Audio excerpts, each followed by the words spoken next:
तुमच्याशी आज आरपार गप्पा मारणार आहोत. आमच्या शोचं नाव आहे वुमन की बात. सुरू करण्यापूर्वी मी तुम्हाला हे घड्याळ देतो. ओके. तुम्ही घड्याळ हातात घेऊन आमच्या प्रेक्षकांना तुम्ही सांगा की आज आपण ज्या काही गप्पा मारणार आहोत त्या तुमच्या मनापासून तुम्ही आरपार त्याला उत्तर देणार. नक्कीच. आता घड्याळ हातात घेतलंय म्हटल्यावर म्हणजे काही शब्दांचा वेगळा प्रयोग किंवा खोटं तर बोलू शकणार नाही, कारण या घड्याळावरच सगळं चाललंय. सो नक्कीच जितक्या आपण गप्पा मारू तितक्या आरपारच असतील.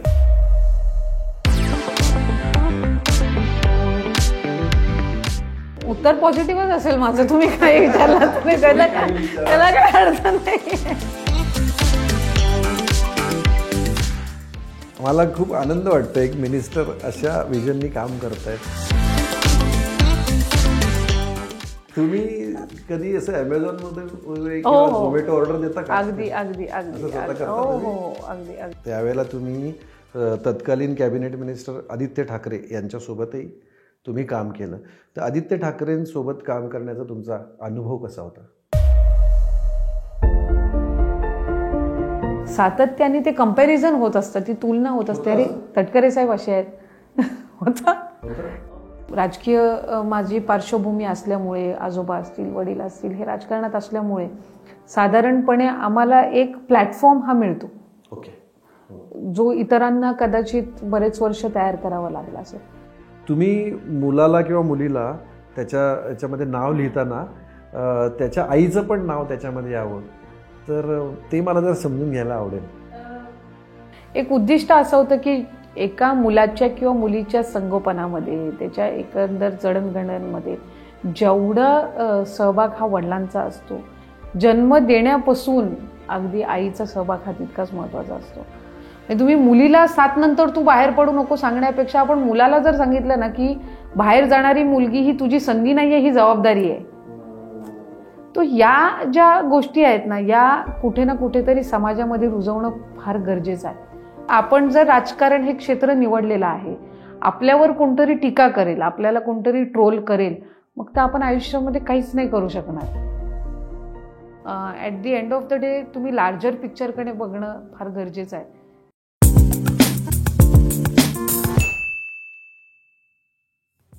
नमस्कार, मी विनोद सातव.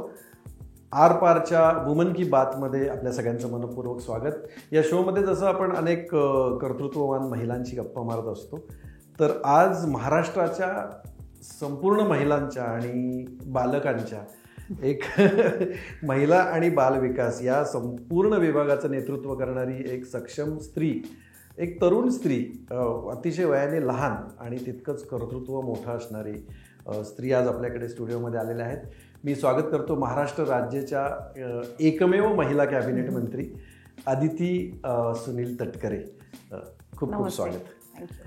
तुमच्याशी आज आरपार गप्पा मारणार आहोत. तुम्ही आमच्या शोचं नाव आहे वुमन की बात, आणि तुमच्या मनातली जी गोष्ट आहे ती आपण आरपार चर्चा करणार आहोत. पण ती आरपार चर्चा करण्यास सुरू करण्यापूर्वी मी तुम्हाला हे घड्याळ देतो. ओके. तुम्ही घड्याळ हातात घेऊन आमच्या प्रेक्षकांना, दिस इज युअर कॅमेरा, तुम्ही सांगा की आज आपण ज्या काही गप्पा मारणार आहोत त्या तुमच्या मनापासून तुम्ही आरपार त्याला उत्तर देणार. नक्कीच. आता घड्याळ हातात घेतलंय म्हटल्यावर म्हणजे काही शब्दांचा वेगळा प्रयोग किंवा खोटं तर बोलू शकणार नाही, कारण या घड्याळावरच सगळं चाललंय. सो नक्कीच जितक्या आपण गप्पा मारू तितक्या आरपारच असतील. वा, त्याच्यात काही मजा येईल. राष्ट्रवादी तुमची नवी जरी असली किंवा राष्ट्रवादी तुमची 30 जरी असली तरी तुमची वेळ नवीन आहे, आणि छान मजा येईल तुमच्याशी गप्पा मारायला. आणि मलाच खूप गोष्टी तुमच्याकडनं शिकायला मिळतील, बिकॉज राजकारणामध्ये काही वय महत्त्वाचं नसतं.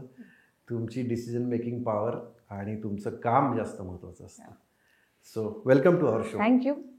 धन्यवाद. राजकारणी म्हणून तुमच्याशी बोलू का, नुकतेच कॉलेजमधून बाहेर आलेली तरुण मुलगी, असे अनेक प्रश्न माझ्या मनामध्ये आले. आणि मग मला प्रश्न असा पडला पहिला की तुम्ही एकमेव महाराष्ट्राच्या महिला कॅबिनेट मंत्री आहात. मंगळवारी तुमची कॅबिनेट, सोमवार मंगळवार तुमची कॅबिनेट मीटिंग असते मंत्रालयामध्ये आणि एवढ्या सगळ्या त्या ज्येष्ठ श्रेष्ठ सिनियर्स सगळ्या पुरुषांमध्ये एकमेव तीही तरुण अशी महिला म्हणून बसता, तर त्यावेळेला काही असं दडपण येतं का? एक तर आपण व्यक्ती म्हणून आज नक्कीच एकमेकांसोबत गप्पा मारू विनोदजी. आणि मी ज्या वेळेला पहिल्यांदा निवडणूक लढवली 2019 मध्ये, लढवत असताना मला हे होतं, कारण साधारणपणे आपण राजकारण म्हटलं की सगळ्यांची अशी समज असते की जास्तीत जास्त ज्येष्ठ आणि वरिष्ठ जे 30-40 वर्षापासून राजकारणात आहेत अशी सभागृहामध्ये मंडळी सगळी असतात, नेते मंडळी असतात. तर त्यावेळेला तशीच परसेप्शन आमच्या सगळ्यांची, कारण मी लहानपणापासून जरी राजकीय वातावरणात वाढलेली असली तरी साधारणपणे तरुण हे राजकारणामध्ये सभागृहामध्ये विधानसभा असेल किंवा पार्लमेंटमध्ये फार कमी आपल्याला पाहायला मिळतात. तर त्याच्यामुळे ज्यावेळेला पहिल्यांदा निवडणूक लढवली त्यावेळेला तेच विचार होता की बाबा आपण तर जाऊ, किती जण आतमध्ये आपल्या पिढीची असतील किंवा किती तरुण असतील, आणि मग आपण, कारण एकतर ज्या वेळेला मी निवडणूक लढवली होती त्यावेळेची राजकीय परिस्थिती फार वेगळी होती. आम्हाला असं वाटलं होतं की आम्ही पहिले टर्मचे शेवटच्या कुठल्या तरी बाकावर आम्ही बसलेलो असू, बॅकबेंचर्स म्हणून, आणि सगळ्या ज्येष्ठांना भाषण आणि सभागृह चालवताना बघताना तो त्या एक माइंडसेट मधून आलो खरं तर. सो त्यामुळे तिथून ते इथपर्यंत ज्या गोष्टीचा आपण विचारही काही वेळेला केलेला नसतो किंवा ज्या आपल्या प्लॅनमध्ये नसतात, ज्या आपल्या कधी म्हणजे टू डू लिस्टमध्ये पण नसतात, अशा ज्या वेळेला एक एक होत जातात. पण त्यालाच मला वाटतं राजकारण म्हणतात. It is one of the most unpredictable, ज्याचा आपण अंदाजही लावू शकत नाही, किंवा आपण किती म्हटलं प्लॅन करून गोष्टी करायच्या तरी अनेक घटना किंवा घडामोडी अशा असतात ज्या अनप्लॅन्ड असतात. आणि मग त्यातून शिकणं, त्यामुळे हा जो अनुभव आहे एकमेव महिला मंत्री, कारण मी आधी राज्यमंत्री म्हणून काम केलं त्यावेळेला महिला मंत्री सहकारी होत्या, आज इथे एकमेव असताना काही वेळेला असं पहिल्यांदा ज्या वेळेला गेली त्यावेळेला असं ऑड मॅन आउट असतं इन द एंटायर लॉट आपणच आहे फक्त. पण कधी कधी पटकन असं होतं का हो की महाविकास आघाडीमध्ये पण तुम्ही मंत्री होता आणि आताच्या युती सरकारमध्ये पण तुम्ही मंत्री आहात, तर महाविकास आघाडीचे मंत्री आहात ते युतीचे, पटकन असं नाही, गॅप बराच होता, 1 वर्षाचा गॅप होता. सो इट वॉज राजकारणामध्ये आणि आत्ताच्या सगळ्या परिस्थितीमध्ये 1 वर्षाचा गॅप म्हणजे मोठा गॅप असतो आपल्याला अनेक गोष्टींचा अनुभव यायला. आणि मी राजकारण लहानपणापासून जवळून बघितलेलं आहे. माझे आजोबा राजकारणामध्ये होते, वडील गेल्या 30-40 वर्षापासून आहेत, त्याच्यामुळे आम्ही त्या सगळ्या घडामोडी फार जवळून बघितलेल्या आहेत. पण तेव्हाची राजकीय परिस्थिती, आत्ताची परिस्थिती आणि यातून बऱ्याचशा गोष्टी ज्या आहेत त्या म्हणजे एक आम्हाला पहिल्याच ह्याच्यामध्ये लक्षात आलं की हे सगळं अनप्रेडिक्टेबल आहे and you have to be very एकतर ऑन युअर टोज, सातत्याने तुम्हाला काम करत राहणं किंवा ऍक्टिव्ह राहणं. आता सोशल मीडियाच्या जगामध्ये तुम्हाला अजून त्या सोशल मीडियावर पण सो या सगळ्या गोष्टी आहेत. तो एका बाजूला काम करत राहणं आणि दुसऱ्या गोष्टीला ते काम दिसावं हा एक वेगळा एक त्याच्यातला एक स्वतंत्र एक भाग किंवा त्याला एक वेगळं महत्व मिळालेलं आहे. सो त्या सगळ्या डायनॅमिक्समध्ये आम्ही ज्या वातावरणामध्ये वाढलो आणि आत्ताचं जे बदलतं राजकारण आहे, बदलती पिढी आहे त्यांच्या, सो त्याच्यामध्ये खरं तर कुठल्याही वयाची व्यक्ती असली, आज जरी मी त्यातल्या त्यात सगळ्या मंत्रिमंडळामध्ये जरी लहान असली तरी मला असं वाटतं की प्रत्येक राजकारण्याला झटझट अनुभव घेणं आणि त्यातून शिकणं आणि परफॉर्म करणं याच्यापेक्षा याच्या व्यतिरिक्त काही पर्याय राहिलेला नाही. आता वयापेक्षा तुमच्या कामामध्ये तुम्ही किती निर्णय घेतलेत त्याच्यावरती अनुभव मोजला जातो. तुम्ही MA केलंत, तुम्ही फेलो प्रोफेसर म्हणून पण काम केलंय, एज्युकेशन फील्डमध्ये जाता जाता तुम्ही एकदम राजकारणामध्ये आलात. एक यावं लागलं का तुम्ही मनाने आलात?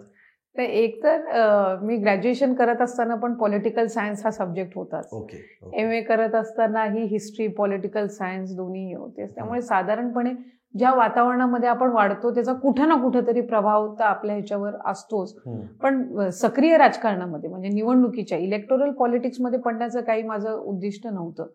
पण 2009 मध्ये ज्या वेळेला प्रचाराची संधी मिळाली आणि मग त्यात ओव्हरऑल आपल्या अवतीभोवतीचं वातावरण असं असतं की जेव्हा आपण एखादी जबाबदारी संघटनेची घेतो त्यावेळेला आपल्या अवतीभोवतीच्या लोकांच्याही आपल्याकडून अपेक्षा वाढतात किंवा आपणही काम करत असताना एखादं क्षेत्र आपल्याला जरी आधी मनात असेल की आपण बाबा नाही याच्यामध्ये हे होणार, पण हळूहळू त्याच्या संदर्भातली आपल्यालाही आवड निर्माण होते. घरातलं वातावरण किंवा अवतीभोवतीचं वातावरण तसं असतं आणि मग आपल्यालाही असं वाटत असतं की आपण एखाद्या गोष्टीला जर 100% देऊ शकतो तर ती ज्या वेळेला आपण स्वतः कन्व्हिन्स होतो त्यावेळेला मला वाटतं तो निर्णय घेणं असेल तर त्याच्यामुळे मी संघटनेचं काम 2009 पासून सुरू केलं, पण मी निवडणूक 2017 मध्ये लढवली. सो एवढे इतकी वर्ष मी स्वतः कन्व्हिन्स व्हायला स्वतःला किंवा आपल्या की बाबा आपण निवडणूक लढवू शकतो किंवा आपण तो पूर्ण वेळ लोकांसाठी देऊ शकतो, ही एक मेजर कमिटमेंट असते. त्याच्यामध्ये तुमच्या वेळेचे कॉम्प्रोमाइजेस, तुमच्या इतर सगळ्या गोष्टींचे कॉम्प्रोमाइजेस, तुमचे जे आधीचे प्लॅन्स असतात तुमच्या करिअरचे, ह्या सगळ्या गोष्टी त्याच्यामध्ये या साधारणपणे येत असतात. आणि त्यामुळे मी एका गोष्टीचं मला एक समाधान आहे की मी पूर्ण मानसिकरित्या तयार होऊन आणि बराच कालावधी संघटनेमध्ये काम करून मग मी निवडणुकीच्या राजकारणामध्ये येणार. म्हणजे तुम्ही तशी नेट प्रॅक्टिस केली होती. कॉलेजमध्ये तुम्ही कुठला विषय शिकवायचा?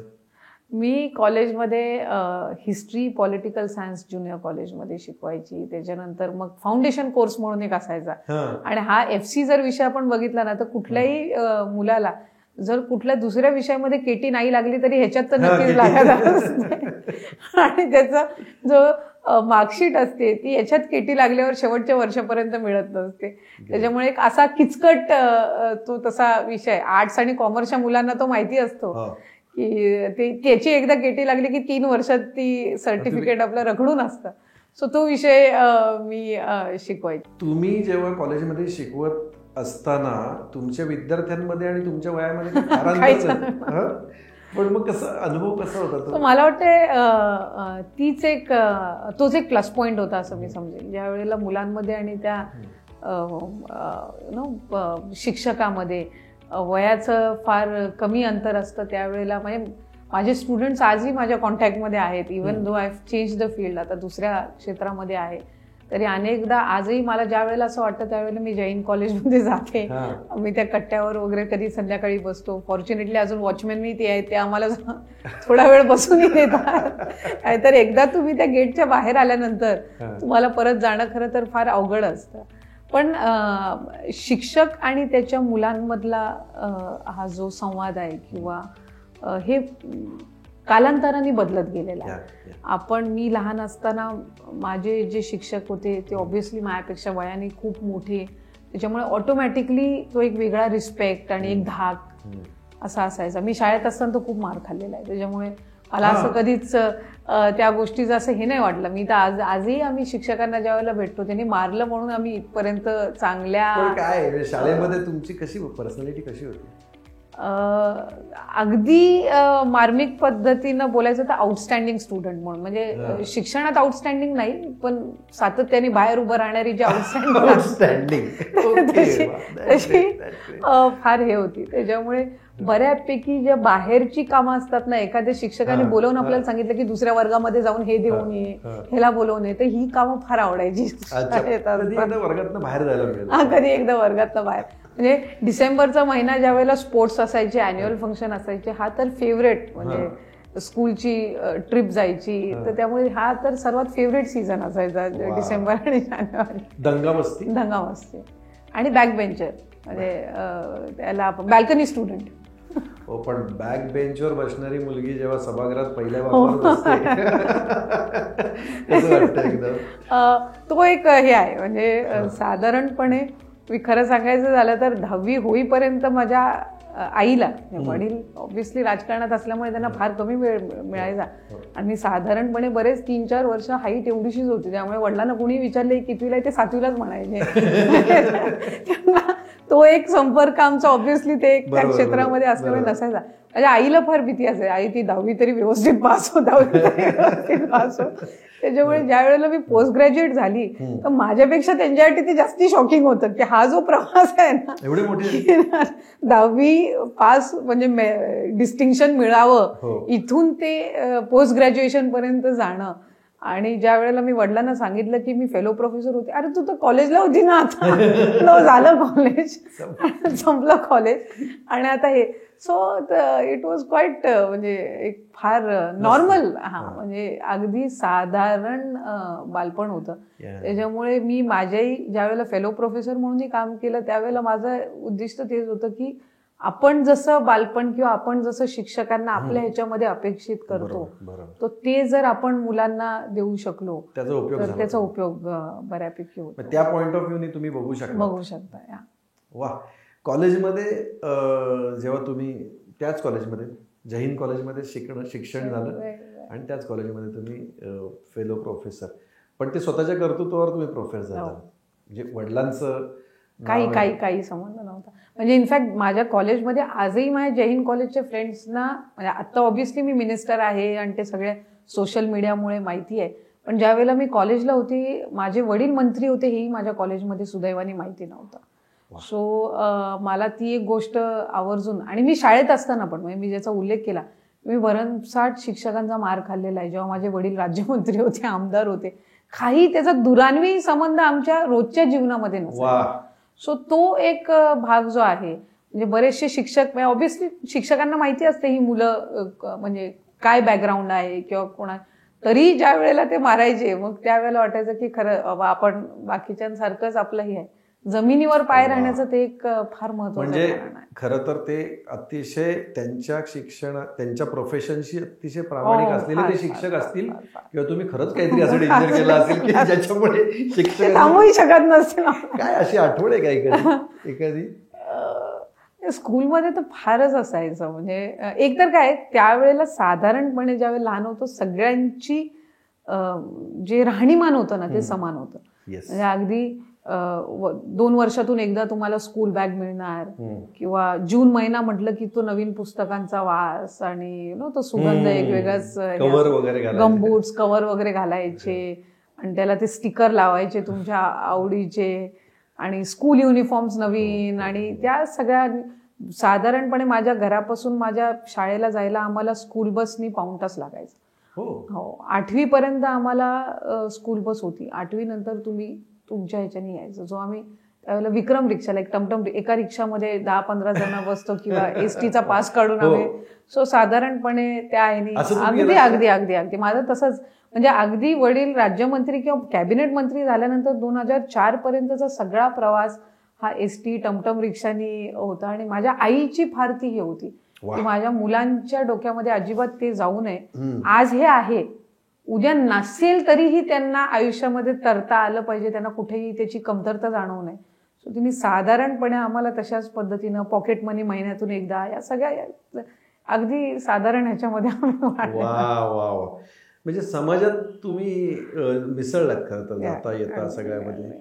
कॉलेजचा ग्रुप अजून मेंटेन आहे? अगदी अगदी. शाळेचाही मेंटेन आहे. आम्ही स्कूल फ्रेंड्स पण सगळे वर्षातून दोनदा तरी आम्ही भेटतो.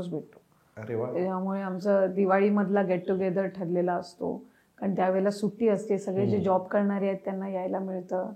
कधी आम्हाला कोणालाही वाटलं की कुठल्याही आमच्या स्कूल फ्रेंडला आमची गरज आहे, आम्ही तिथे जातो. क्या बात आहे. सो आता आमच्या गेट टुगेदर्सला आम्ही शिक्षकांनाही आमच्या आमंत्रित करतो, त्यामुळे तेही असतात. सो मला स्वतःला असं वाटतं की स्कूल फ्रेंड्स हे फार स्पेशल असतात, खूपच स्पेशल असतात.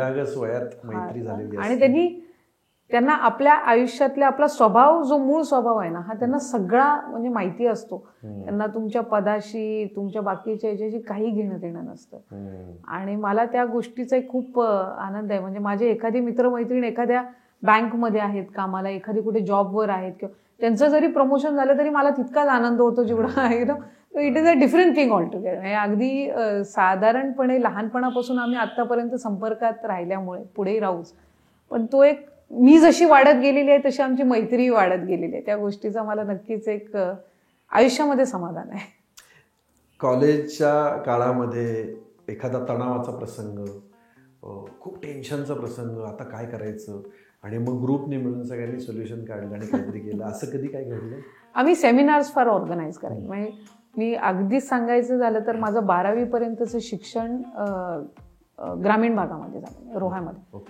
इंग्रजी माध्यममध्ये झालं, कारण ती एकमेव इंग्लिश मीडियम स्कूल होती त्यावेळेला गावातली, तिथे अवेलेबल असणारी. त्याच्यामुळे घरातून भले पाऊण तासाचा 1 तासाचा प्रवास असेल तरी since that was the only option, पर्याय तोच एक असल्यामुळे. पण तिथली इंग्लिश मिडियम स्कूल आणि जेव्हा मी जय हिंद कॉलेजमध्ये आली डिग्री करायला, सो हा जो फरक आहे ना हा खूप मोठा आहे. म्हणजे इन्फिरियर कॉम्प्लेक्स आपण म्हणतो, न्यूनगंड ज्याला, ह्या सगळ्या फेजेस मधून आपण जातो. 3rd इयर पर्यंत येऊन आपण टॉपर म्हणून फेलोशिप आपल्याला मिळणं, सो हा जो हे आहे तो फार. आणि त्यात शाळेत असताना, कॉलेजमध्ये असताना वेगवेगळे अनुभव येतात आपल्याला. म्हणजे प्रत्येक जण काही लगेचच मैत्री वगैरे होते अशातला काही भाग नसतो. पण माझे कॉलेजचे फ्रेंड्स अजूनही संपर्कात आहेत. अनेक त्यावेळेला त्यांनी मदत केलेली आहे मला प्रोजेक्ट सबमिट करत असताना, खासकर प्रोजेक्टच्या ज्या डेडलाईन्स असायच्या. आम्ही हिस्ट्री स्टुडंट असल्यामुळे आम्हाला बऱ्याचशा वेळेला आर्किओलॉजीचे प्रोजेक्ट मिळायचे. मग आम्ही इथे दिनकर म्युझियमला यायचो किंवा शनिवार वाडा असेल, असे प्रोजेक्ट्स निवडायचो जिथे आपण येऊ आणि मग त्याचे प्रोजेक्ट रिपोर्ट्स तयार करायचे, त्याच्या डेडलाईन्स असायच्या. बऱ्याचशा वेळेला आम्ही ठरवायचो, अरे मेरा अभी तक तयार नहीं हुआ है तो तू तेरा भी सबमिट मत कर, तो एक सबमिट हुआ तो बाकी को सबको डेडलाईन फॉलो करना पडता है. तर त्या अशा अनेक गोष्टी असायच्या. तर ते थोडं आम्ही मॅनेज करायचो की बाबा ठीक आहे, माझं तयार आहे, पण बाकीचे जर 4-5 जणांचं अजून तयार नसेल तर आपण ठीक आहे, तेवढी ऍडजस्टमेंट आमच्या. तुमच्या ती लिडरशिप क्वालिटी. 2011-12 पासून तुम्ही, जे काय माझ्या माहितीत आहे की तुम्ही युवती राष्ट्रवादी काँग्रेसच्या माध्यमातून काम करायला सुरुवात केली. मग पुढे तुम्ही जिल्हा परिषद रोह्यामधून, मग डायरेक्ट जिल्हा परिषद अध्यक्ष, आणि त्यानंतर थेट आमदार, आणि त्यानंतर राज्यमंत्री, आणि आता कॅबिनेट मंत्री. अरे बापरे, म्हणजे तुम्हाला ते पद, त्या पदाचं एक ऍडजस्टमेंट होईपर्यंत पुढचं पद. तुम्ही कर्तृत्ववान आहात, त्याबद्दल तुमच्याशी बोलल्यानंतर मला तर असं वाटायला लागलं, अरे क्या बात आहे की आहे बाबा, त्या काहीतरी करतायत, स्वतःचं एक स्थान बनवत आहेत.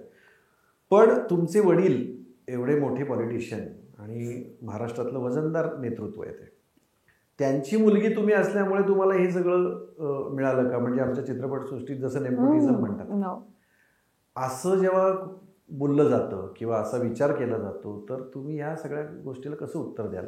वारसा चालवणं हे साधारणपणे लांबून जितकं सोपं वाटतं तितकंसं ते नाहीये.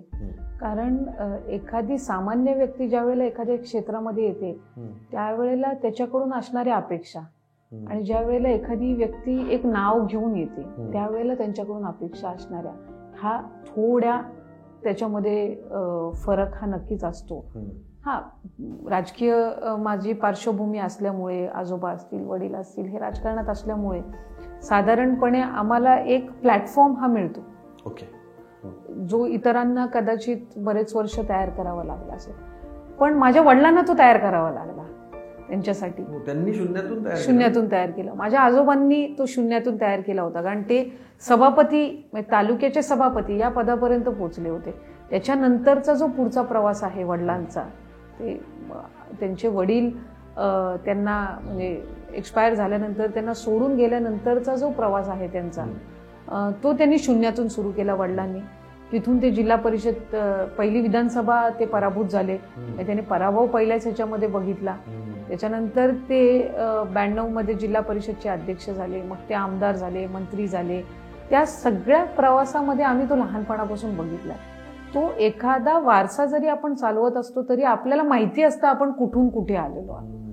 सो मी जरी आज 2017 मध्ये निवडणूक लढवली असेल तरी मी माझ्या वडिलांना गेल्या 25-30 वर्षापासून बघते.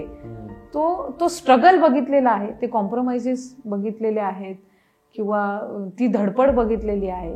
त्यामुळे आज जरी एक कुटुंबातील म्हणजे त्यांची मुलगी म्हणून जरी मी आज आलेली असेल, पण पिढ्यानी पिढ्या जातात आणि त्यांचे स्ट्रगल्स इतके असतात की साधारणपणे बघताना असं मी आज उभी आहे तर असं बघताना म्हणतात अरे आदिती तटकरे आहे, सुनील तटकरेंची मुलगी. पण सुनील तटकरे, त्यांचे वडील दत्ताजीराव तटकरे, त्यांच्याही वडिलांनी म्हणजे पणजोबांपासून काय संघर्षातून ते आलेले आहेत, ही पिढ्यानी पिढ्या ही पुढे जात असते. म्हणजे आम्ही लहानपणापासून ते बघितलेलं असल्यामुळे कुठलीही गोष्ट गृहीत न धरणं, ग्रांटेड न धरणं, हा साधारणपणे ही जाणीव ही आम्हालाही आहे. त्याच्यामुळे हो नक्कीच प्लॅटफॉर्म मिळतो, पण तुम्हाला संधी ही एकदा मिळू शकते तुमच्या नावामुळे किंवा तुमच्या राजकीय पार्श्वभूमीमुळे, पण ती वारंवार नाही मिळत. मी पहिली निवडणूक 2017 मध्ये लढवली. हो, माझ्या वडिलांच्या नावावर किंवा त्यांचं असणारं राजकीय वलय किंवा त्यांचं असणारं काम याच ह्याच्याने मी निवडणूक लढवली 17 मध्ये जिल्हा परिषद. आणि मी त्या मी त्याच तालुक्यातूनच निवडणूक लढवली. त्याच्यामुळे साधारण जेव्हा विधानसभा आपण लढवतो त्यावेळेला तुम्ही 2.5-3 वर्ष काय काम केलेलं आहे किंवा तुम्ही जर लोकांशी नीट वागला नाही, तुमचा जर संपर्क नसेल तर विधानसभेला तसाही लोक तुम्हाला प्रतिसाद देणार नाहीत. चला पहिली निवडणूक झाली विधानसभेची, पण तुमची दुसरी निवडणूक जर तुम्हाला लढवायची असेल तर त्यावेळेला तुमच्या वडिलांच्या नावाने तुम्हाला ती नाही लढवता येणार, तुम्हाला काम दाखवावं लागेल. सो हो, पहिली संधी तुम्हाला थोडं बॅकग्राऊंड असल्यामुळे, राजकीय असल्यामुळे मिळू शकते, पण तुम्हाला जर लॉंग टर्म करिअर करायचं असेल तर तुम्ही साधारणपणे प्रत्येक वेळेला त्या गोष्टीवर अवलंबून नाही राहू शकत. एक लोकांनीच किंवा त्या सहकार्यांनीच जर वडिलांना सांगितलं असतं की आम्हाला तुमची मुलं नको आहे तर फार अवघड होऊन जातं. कारण एक कुठलाही राजकीय माणूस जो 30-40 वर्षापासून राजकारणात आहे त्याला त्याच्या मुलांच्या करिअरपेक्षा त्याच्या सहकार्यांचं मत हे जास्त महत्वाचं असतं. आदितीजी, वयाच्या 29व्या वर्षी मोठं पद तुमच्याकडे आलं. म्हणजे मला महाराष्ट्राच्या राजकारणात मागे वळून पाहता तर शरद पवार साहेब 29व्या वर्षी त्यांच्या करिअरमध्ये 29व्या वर्षी त्यांच्याकडे मंत्रिपद आलं आणि पुढे ते 4 वेळा मुख्यमंत्री झाले महाराष्ट्रामध्ये. तुमच्याकडे 29व्या वर्षी मंत्रिपद आलं आणि पुढे कॅबिनेट मंत्रिपद पण तुमच्याकडे आलेलं आहे. तर ह्या सगळ्या सिनारिओमध्ये महाराष्ट्राला महिला मुख्यमंत्री कधी मिळेल असं तुम्हाला वाटतंय? एक तर मला असं नेहमी वाटतं की साधारणपणे जी राजकारणाची किंवा राजकीय मंडळींची जी एक सगळ्यांच्या समोरची प्रतिमा आहे ना, की मंत्री म्हटलं की वयाने मोठे, ज्येष्ठ आणि 3-4 टर्म लढवल्यानंतरचे, तर ती कुठे ना कुठेतरी वेळोवेळी बदलत आली. म्हणजे ज्याचा आपण उल्लेख केला की पवार साहेब असतील, विलासराव देशमुख साहेब असतील, ज्यांनी सरपंचापासून सुरुवात केली आणि ते महाराष्ट्राचे मुख्यमंत्री झाले. म्हणजे जेवढे स्तर असतील निवडणुकीच्या राजकारणातले, सरपंचापासून जिल्हा परिषद सदस्य, आमदार, मुख्यमंत्री, हे सगळे, आणि मग नंतर केंद्रीय मंत्री. आपण पवार साहेबांचं उदाहरण दिलं. मी माझ्याही वडिलांना जवळून बघितलेलं आहे. त्यांनी जिल्हा परिषद युथ काँग्रेसच्या अध्यक्षापासून सुरुवात केली, मग जिल्हा परिषद, आणि मग त्याच्यानंतर मंत्रिपदापर्यंतचा प्रवास, मग एका पक्षाचे प्रदेशाध्यक्ष. अजितदादांना आम्ही बघितलं तर त्यांनी बँकेच्या, सहकारी बँकेच्या याच्यापासून किंवा कृषी समितीच्या याच्यापासून सुरुवात केली आणि मग उपमुख्यमंत्री किंवा अशा अनेक उदाहरणं आहेत. आणि मला असं साधारणपणे वाटतं की कुठलंही मंत्रिमंडळ हे सर्वसमावेशक त्याच वेळेला असतं ज्या वेळेला त्याच्यामध्ये प्रत्येक साधारणपणे तरुण, मध्यम आणि ज्येष्ठ वयाची त्याच्यामध्ये मंत्रिमंडळामध्ये सहभागी असतील, महिला असतील, आणि त्यावेळेला एक पोषक वातावरण तयार करण्याच्या दृष्टिकोनातून ते मंत्रिमंडळ जे आहे, म्हणजे एखाद्या सामान्य व्यक्तीलाही वाटलं पाहिजे की अरे मुख्यमंत्री आणि त्यांचे सगळे सहकारी, इट्स असॉर्टमेंट आपण जे म्हणतो ना, आपल्याला कधी एखादा हे बघितल्यावर असं वाटतं, एखादी भेटवस्तू असेल किंवा एखादं काही, म्हणजे ज्या वेळेला त्याच्यामध्ये वेगवेगळ्या हे असतात ना, त्यावेळेला एक व्हरायटी असतात, किंवा एक ज्याच्याशी 10 जण असतील ना, समजा कॅबिनेट 30 जणांचं असेल, प्रत्येक ह्याच्यासोबत एका तरी व्यक्तीला रिलेट करता आलं पाहिजे. सो ओनली देन एक गव्हर्नमेंट म्हणून representation of all across the section. त्यामुळे मला असं वाटतं की ते फार राजकारणामध्ये महत्वाचं आहे. तरच आपण ही जी ओव्हरऑल परसेप्शन असते ना राजकारणाची, की एक विशिष्ट साच्यामध्येच लोक जी बघतात, तर ती आपण बदलू शकतो ज्या वेळेला आपण व्हरायटी देऊ, की प्रत्येक व्यक्ती हा कुठल्या ना कुठल्या त्याच्यातला ह्याला रिलेट करू शकतो. तुम्हाला कोणी कधी म्हटलंय का की तुम्ही टेक्निकल मिनिस्टर आहात, खरं तर तुमचे वडीलच आहेत? मी ज्या वेळेला जिल्हा परिषदची अध्यक्ष झाली त्यावेळेला पहिला दिवस जेव्हा अभिनंदनाचा असतो, म्हणजे निवडणूक ती झाल्या अभिनंदनाचा दिवस आणि तुम्हाला त्या खुर्चीवर बसवलं जातं, तो एकमेव दिवस होता माझे वडील जिल्हा परिषदला आले.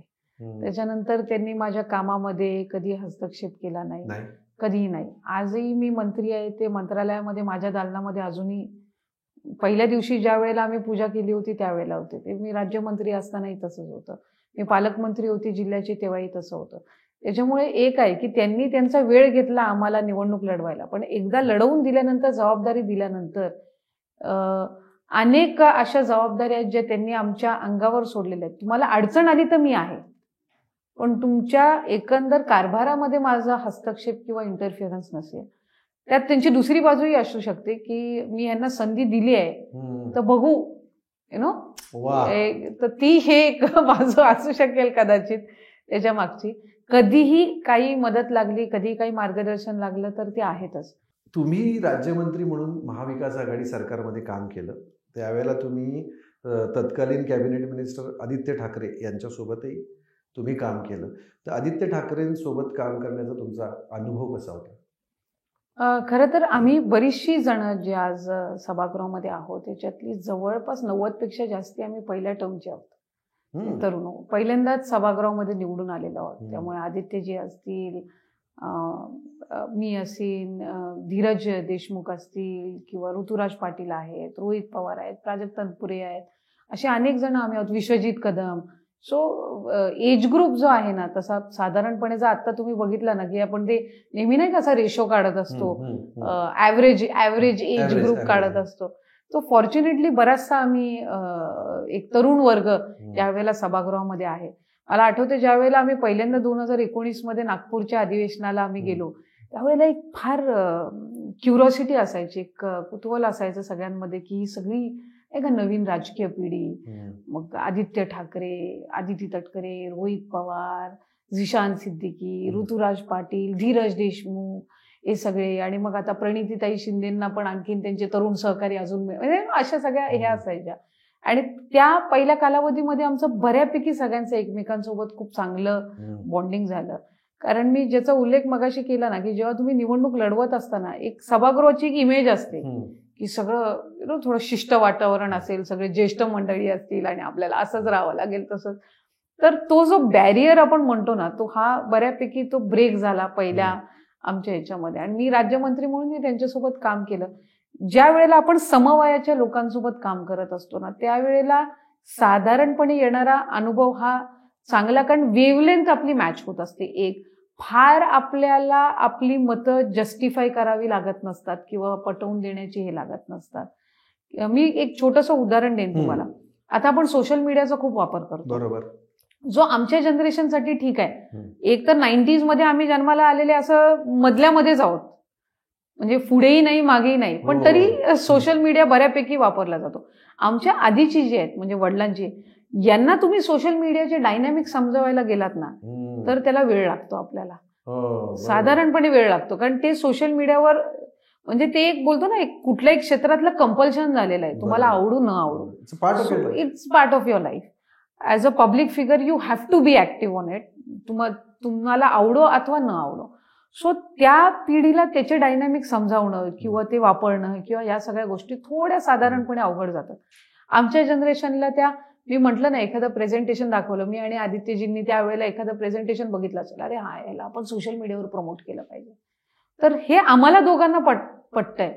पण ते आधीच्या जनरेशनना पटवणं, जो डिफरन्स म्हणते ना ह्या उदाहरणातून, तो यासाठी आहे की तुम्हाला ज्या वेळेला एकाच जनरेशनला तुम्ही बिलॉंग करता, एकंदर साधारणपणे तुम्ही समान राजकीय परिस्थिती बघितलेली आहे, चढ उतार तुमच्या कुटुंबाचे बघितलेले आहेत, तुम्ही पहिल्यांदाच निवडून आलेला आहात, तुमच्यामध्ये पण कमी अनुभव असतो, तुम्हाला अनेक गोष्टींचा अनुभव घ्यायचा असतो, पण जेवढे असतात तेवढं तुम्ही फ्रेंडली वातावरणाने एकमेकांसोबत शेअर करता.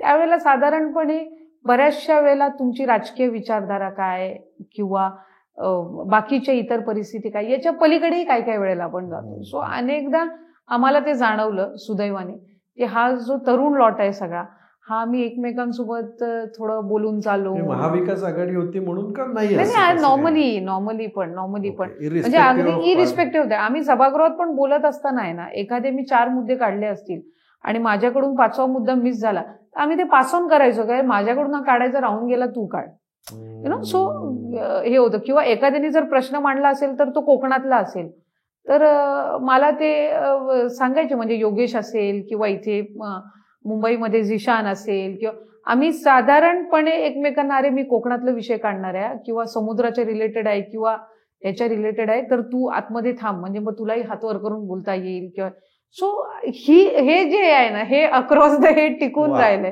अँड वी काइंड ऑफ म्हणजे आमचंही इन्सिस्टन्स असं की ते तसं मेंटेन राहा. मी ज्यावेळेला जिल्हा परिषदची अध्यक्ष झाली त्यावेळेला मी विरोधी पक्षात होतो, आम्ही सत्तेत नव्हतो. त्यावेळेला देवेंद्र फडणवीस साहेब मुख्यमंत्री होते आणि शिवसेना आणि बीजेपीचं एकत्रितपणाने सरकार होतं. मी जिल्हा परिषदची अध्यक्ष राष्ट्रवादी काँग्रेस पक्षाची. एखादं आपण काम अध्यक्ष म्हणून ज्या वेळेला, कारण कसं असतं, लोकांना हे माहित नसतं की तुम्ही सत्तेत आहे का नाही, तुम्ही पदावर आहे, तुमची जबाबदारी आहे काम करून घेऊन आण. एखादं काम तिथं घेऊन जायचं मुख्यमंत्र्यांकडे किंवा याच्याकडे, एक तर पहिलंच ते दडपण असायचं, दुसरं आपण विरोधी पक्षातले आहोत, ते घेऊन जायचं, ते होणार की नाही हेच असायचं. पण मी त्याही वेळेला फडणवीस साहेबांकडे ज्या वेळेला काम घेऊन, एखादं विकास कामाचं हे घेऊन जायची किंवा काही रिक्वेस्ट घेऊन, त्यावेळेलाही मला म्हणजे पॉझिटिव्ह त्यांच्याकडनंही सकारात्मक प्रतिसाद मिळाला. असं कधी मला वाटलं नाही की त्याही कार्यकाळात की एखादं आपण काम चांगलं घेऊन जातोय, आपल्या मतदारसंघातलं आहे, आपल्या जिल्ह्यातलं आहे, ते डेव्हलपमेंटच्याच दृष्टीने त्यांनी बघितलं आणि त्याला हे दिले. असा नाही विचार केला की म्हणजे निवडून येईपर्यंत किंवा निवडणुकीत तुम्ही विरोधक असता, एकदा निवडून आल्यानंतर आहे ना, त्या पदावर जी व्यक्ती बसलेली असते त्याचा दृष्टिकोन हा फार महत्वाचा असतो. आम्ही अजितदादांना लहानपणापासून बघतो. आजही कुठल्याही पक्षाचा आमदार किंवा प्रतिनिधी त्यांच्याकडे काम घेऊन गेलं की ते डेव्हलपमेंटचं काम आहे, ते विकासात्मक काम आहे, या दृष्टिकोनातून हा बघण्याचा जो त्यांचं उद्दिष्ट, हे फार मला वाटतं गरजेचं असतं कुठल्याही लोकप्रतिनिधीसाठी. बीट तुम्ही कुठल्याही राजकीय पक्षाला रिप्रेझेंट करा, एकदा तुम्ही निवडून आलात की तुम्ही त्या लोकांच्या. अजितदादांचा विषय निघाला म्हणून मला विचारायचं वाटतं, अजितदादा हे त्यांच्या कामासाठी किंवा त्यांच्या कार्यपद्धतीसाठी अतिशय प्रसिद्ध आहेत. मी मागे एकदा अजितदादांचा पण इंटरव्ह्यू केला होता, पण तो भाग वेगळा. अजितदादांच्या कार्यपद्धतीमध्ये जे सकाळी लवकर काम करायची सुरुवात आहे, मंत्री असून सुद्धा, तर तुम्ही सुद्धा मंत्री आहात, तुमची कामाची सुरुवात कधी होते सकाळी? माझी ग्रामीण भागात सुरुवात लवकर होते आमची, साधारणपणे कामाची. मंत्रालयातही कधी दादांच्या दालनात बैठक लागलेली असते तर मंत्रालयही सकाळी 7 वाजता त्यांच्या हे सुरू होत असतं. मी एक 8-10 दिवसापूर्वी पुण्याला एका कार्यक्रमासाठी आलेले होते आणि तो कार्यक्रम सकाळी 6 वाजता सुरू झाला होता. आणि ॲज सून ॲज मी आली, मी म्हटलं वेलकम टू पुणे. कारण दादा इथे हे असल्यामुळे त्यांना इथे साधारणपणे सगळ्यांना सवय झालेली आहे सकाळी 6 वाजल्यापासून किंवा 5:30 पासून. त्यांनी मेट्रोची ट्रायल सकाळी 5:30ला घेतली होती. ऑब्व्हियसली आमच्या मतदारसंघामध्ये प्रत्येक मतदारसंघाची एक पद्धत असते, तिथल्या लोकांची असते, तर त्यानुसार आयुष्यमान आणि या सगळ्या इथे त्यांना अंगवळणी ते पडलेलं आहे सगळ्या त्यांच्या अवतीभोवतीच्या लोकांना. त्यांच्या बारामतीच्याही निवासस्थानी सकाळी 5 वाजल्यापासून लोक रांगेत उभी असतात की 6 वाजता दादा येतील आणि आपलं म्हणजे कामाला त्यांच्या सुरुवात होईल. So his way of working. But आम्हालाही ज्या वेळेला हे असतं की बाबा सकाळी जर सकाळची मीटिंग जर असली 7 वाजताची, imagine the pressure on the person who has to reach there at that time. अधिकारी वेळेवर पोहोचू शकत नाहीत किंवा त्यांना सवय आहे 15 मिनिटं आधी पोहोचण्याची दादांना. सो आम्ही तो आमचाही हे आहे ना, त्यावेळेला बऱ्याचशा वेळेला असं असतं, मी बऱ्याच जणांची घड्याळ बघितलेले आहेत की दादांकडे जर 7 वाजता पोचायचं असेल ना तर त्यांचं घड्याळ 7:30 दाखवत असतं त्या व्यक्तीचं ज्याला पोचायचंय, so that he reaches there on. असं ना बऱ्याचशा वेळेला असं मॅच करण्यासाठी काही आपण हे करतो. तर त्याच्यामुळे माझी तिथली जी हे आहे ती तिथल्या ह्याच्यानुसार साधारणपणे लवकर सुरू होते. रात्री ऑब्व्हियसली काम किती वाजता आटपेल किंवा कार्यक्रम संपून आपण किती वाजता परत येऊ याची वेळ तुमच्या क्षेत्रामध्ये अशी डेडलाईन नाही. आमचं कसं सिनेमा 2.5 तासात संपतो, तसं तुमचं नाही, तुमची ती मीटिंग लांबली. हे मी आपल्याला एक हे म्हणून सांगते, आम्हाला राष्ट्रवादी युवतीचं ज्या वेळेला पद मिळालं होतं, दादांच्या हस्तेच ते पत्र दिलं होतं. सकाळी 7:10 ते पत्र मिळालेलं होतं. बापरे. पार्टी ऑफिसला मी सकाळी 6:45 पोहोचलेलो होतो आणि बरोबर 7:10 आम्हाला ते पत्र हातात दिलेलं होतं नियुक्तीचं. एक महिला म्हणून किती लिमिटेशन येतात तो सार्वजनिक कार्यक्रमांमध्ये काम करताना? सार्वजनिक कार्यक्रमांमध्ये तसं पाहायला गेलं तर हल्ली बऱ्यापैकी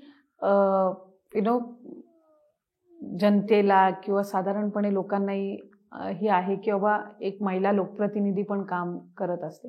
मला स्वतःला असं वाटतं की मी आरक्षण तर आहे महिलांना, आरक्षणातून त्यांना स्थानिक स्वराज्य संस्थेमध्ये संधी मिळते, काहींना विधानसभा क्षेत्रामध्ये पण आरक्षण आहे.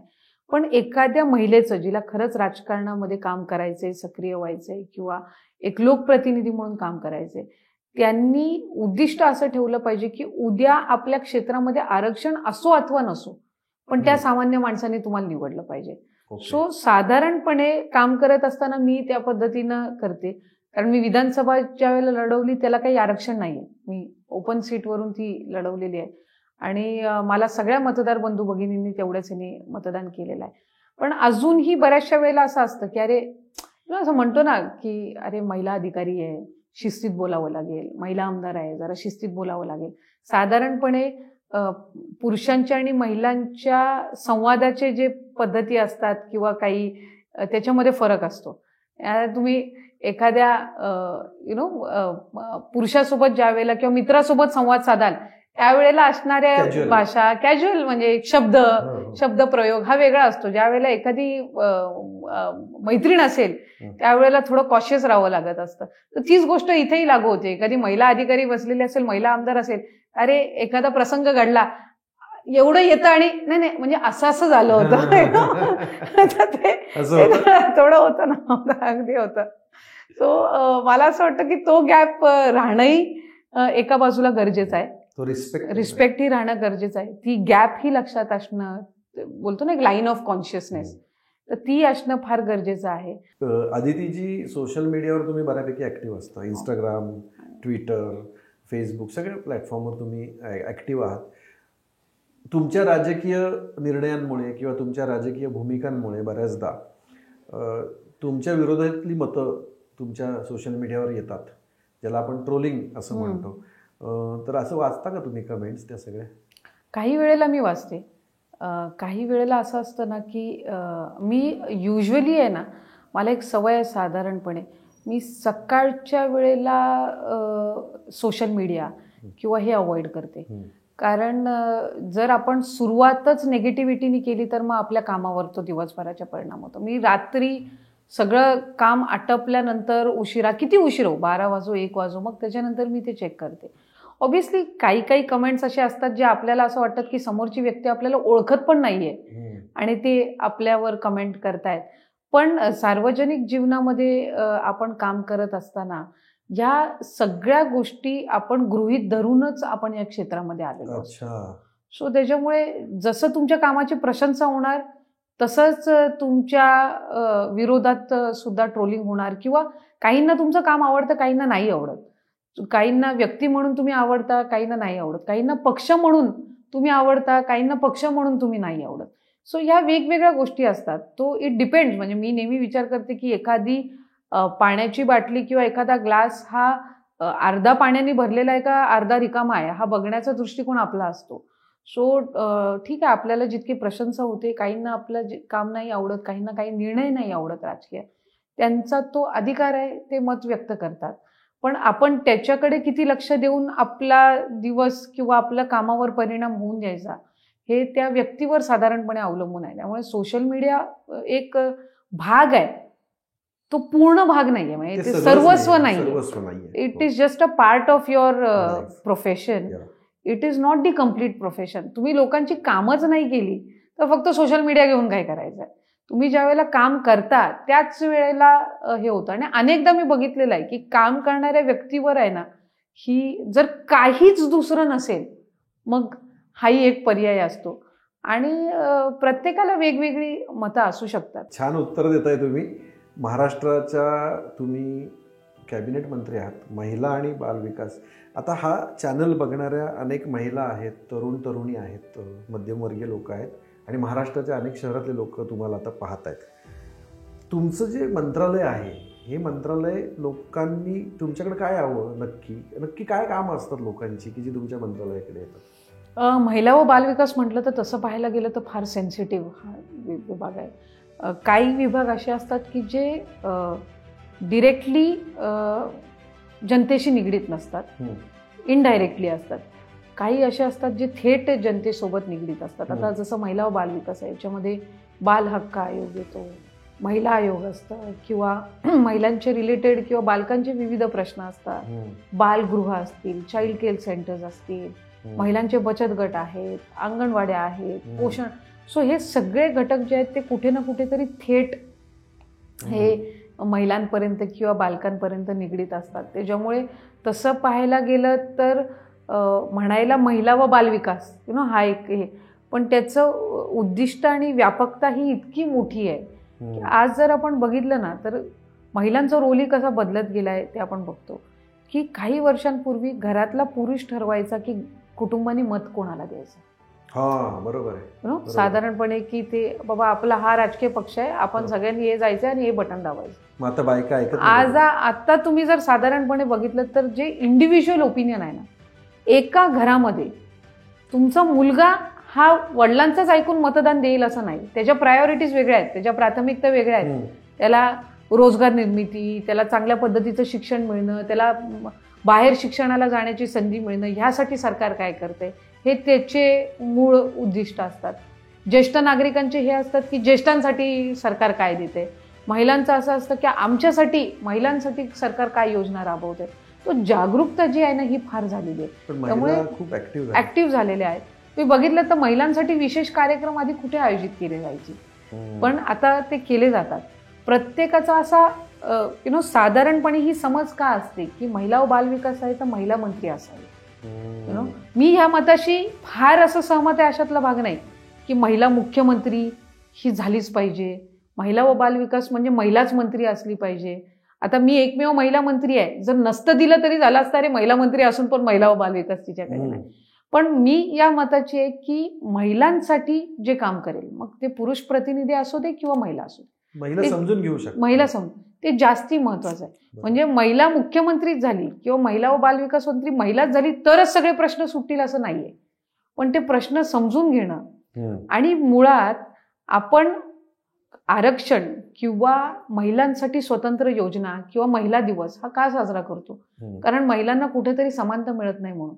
उलट आपण या ह्याच्यामध्ये पुरुषांना अधिक जर सक्रिय करून घेतलं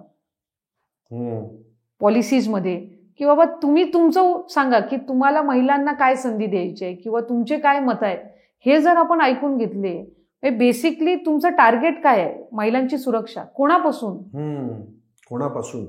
मला वाटतं एक प्रगल्भ पद्धतीनं आपल्याला आणि चांगल्या पद्धतीनं आपल्याला तो मांडता येऊ शकेल, लोकांनाही तो पटेल की एखादा पुरुष प्रतिनिधी बोलतोय की महिलांना ह्या सवलती मिळाल्या पाहिजेत. महाराष्ट्राच्या महिलांचं आणि महाराष्ट्राच्या बालकांचं आपण म्हणूया की महिला बाल कल्याण हे खरंच तुमचं खातं करेल आणि पुढच्या सरकारमध्ये पण तुमच्याकडे ह्याच्यापेक्षा ॲडिशनल खाती यावीत. म्हणजे आणखीन तुमची एक विजन जी आहे ती महाराष्ट्राला पाहायला मिळेल. संपूर्ण महाराष्ट्र फिरता तुम्ही या कामानिमित्त मंत्री म्हणून. तर एक असा वेगळा प्रश्न मला विचारायचा आहे. महाराष्ट्राच्या वेगवेगळ्या भागामध्ये एक वेगवेगळी संस्कृती दिसते बघा, तुम्हालाही लोक येताना भेटताना. तर असे महाराष्ट्राची वेगवेगळी संस्कृती अभ्यास करताना किंवा वेगवेगळे प्रदेश पाहताना भाषा सुद्धा बघा बदलत जाते. तर काय तुम्हाला स्पेशालिटी वाटते महाराष्ट्राच्या वेगवेगळ्या भागाची? ते एक वैशिष्ट्य असं आहे ना महाराष्ट्राचं, म्हणजे जे आपल्या इतर देशातल्या राज्यांपासून वेगळं, जागरूकता खूप आहे. म्हणजे ग्रामीण भागातली एखादी महिला पण आहे ना, तिला माहिती असतं की हे आता पॅम्पलेट घेऊन आलेत म्हणजे मतदान आपण ती जी जागरूकता आहे ना, अलर्टनेस आहे ना, आणि स्वतःचे स्वतंत्र विचार असणं, हे जे महाराष्ट्रामध्ये आहे. मी कुठल्याही विभागामध्ये गेली तरी ते आहे. मी कोकणात लहानाची मोठी झाली. कोकण तसं मुंबईशी संलग्न असल्यामुळे कोकणातले विचार ऑटोमॅटिकली थोडे मॉडर्न आहेत. आमच्यातली बरीचशी तिथलं जे पॉप्युलेशन आहे हे मुंबईला जाऊन येऊन असतं नोकरी व्यवसायासाठी, किंवा मुलींच्या शिक्षणाचं प्रमाण कोकणामध्ये सर्वात जास्ती आहे. अच्छा. नोकरी करणाऱ्यांचं पण प्रमाण मुलींचं कोकणात सर्वात जास्ती आहे, किंवा हुंडा किंवा चाइल्ड मॅरेजेस, स्त्रीभ्रूण हत्या, हे सगळे कोकणामध्ये तसे फार प्रचलित विषय नाही आहेत सुदैवाने, टचवूड. पण बाकीच्या आपल्या भागांमध्ये ते फार ज्वलंत विषय आहेत. त्याच्यामुळे तिथले डायनॅमिक्स समजून घेणं, तिथे जर एखादे बालविवाहाचं प्रमाण असेल तर ते काय आहे, त्याला काही कारणं असतात, तिथल्या भौगोलिक परिस्थितीनुसार काही कारणं असतात, तर ती का आहेत ती समजून घेणं, त्याच्यावर काम करणं. आणि मला स्वतःला असं नेहमी जाणवतं की महाराष्ट्रामध्ये आपण कुठल्याही भागात जरी आपण फिरलो ना, तरीही एक आहे की आपली संस्कृती आणि आपली परंपरा जी आहे किंवा आपल्या लोकांमधली जी जागरूकता आहे ना, ही इतर याच्यापेक्षा थोडी वेगळी आहे. आणि त्याच्यामुळे एखादा लोकप्रतिनिधी पण आहे ना, तो नेहमी म्हणजे आपण म्हणतो ना की तुम्ही ज्या वेळेला एखादा सस्पेन्स किंवा थ्रिलर बघत असता, एज ऑफ युअर सीट असं आपण असतो की शेवट, तो हे महाराष्ट्राचा लोकप्रतिनिधी पण तसाच आहे की त्यांनी कुठली गोष्ट गृहीत न धरता एक इंटेलेक्च्युअल मतदार हा त्याचा आहे, या पद्धतीनं आपण काम करत राहावं, हे बरंचसं मला वाटतं एक लोकप्रतिनिधीसाठी सातत्याने ती एक जबाबदारी असते. तुम्ही खूप महत्त्वाचं स्टेटमेंट करताय किंवा तुमचा हा विचार मला खूप महत्त्वाचा वाटतो. महिला बाल विकास विभागाच्या कॅबिनेट मंत्री म्हणून जेव्हा महाराष्ट्राच्या महिलांना तुम्ही काही ना काहीतरी सुविधा देण्याचा प्रयत्न करताय, तिथे महिलांची मानसिकता समजून घेऊन पुरुषांनी सांगितलं तिथंच मत दे तर ती बाई देणार नाहीये, तिला तिचं एक मत तयार झालेलं आहे. खूप महत्त्वाचं स्टेटमेंट आहे. 2024ला मला असं वाटतं की तुमच्या या स्टेटमेंटमुळे अनेकांच्या स्ट्रॅटेजीज बदलतील असं वाटतंय तुम्हाला? साधारणपणे मला जे असं वाटतं ना की महिला हा एक अतिशय राजकारणातलं महत्त्वपूर्ण घटक झालेला आहे, आणि म्हणूनच कुठे ना कुठेतरी त्यांनी लोकसभेमध्येही अधिक प्रतिनिधित्व करावं या दृष्टिकोनातून पंतप्रधान मोदी साहेबांनी तो 33% आरक्षणाचाही निर्णय घेतलेला आहे. तो पूर्ण सभागृहाने एकमताने मान्य केला.